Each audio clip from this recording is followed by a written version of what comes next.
Whenever people talk about the supposed conflict between science and faith, sooner or later they talk about the trial of Galileo, the heroic scientist persecuted by the Christian Church because he stood up for the truth.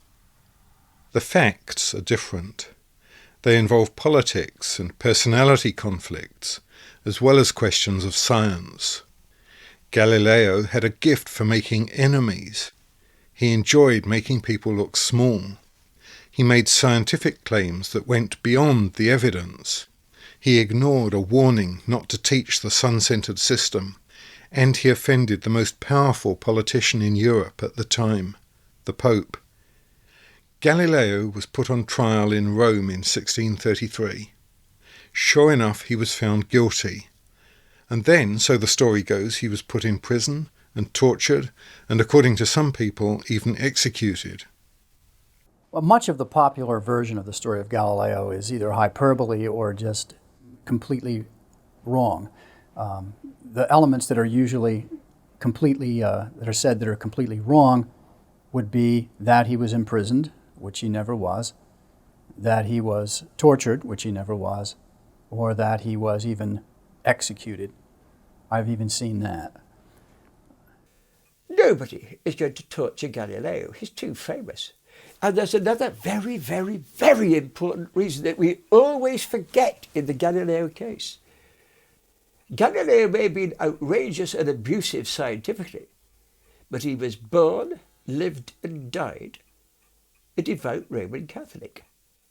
Galileo said, wrote or imagined anything that challenged the resurrection, the virgin birth, the status of the Virgin Mary, God, the creation, salvation, judgment. Galileo questions none of that.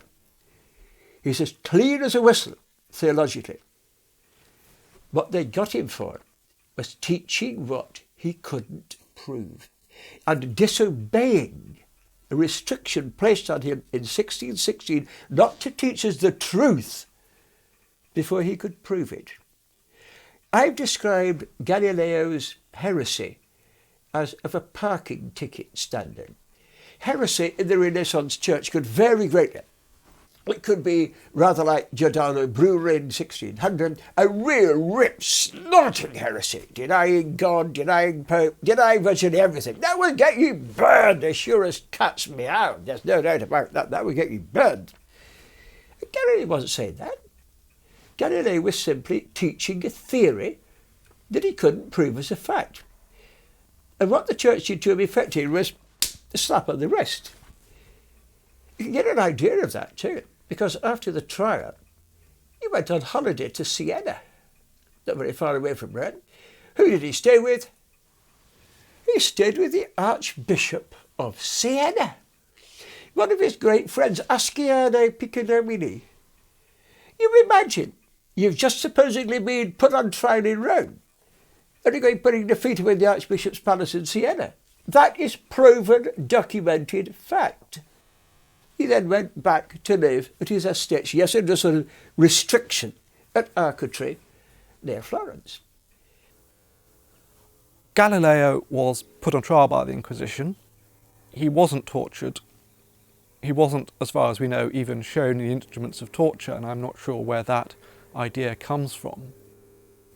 But he was convicted because he was quite clearly guilty of supporting Copernicus in a way which was contrary to how he had been instructed to behave.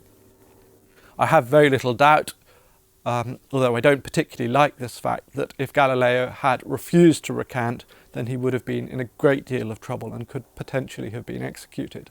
But he did recant, and as a result he was placed under a fairly comfortable house arrest for the rest of his life.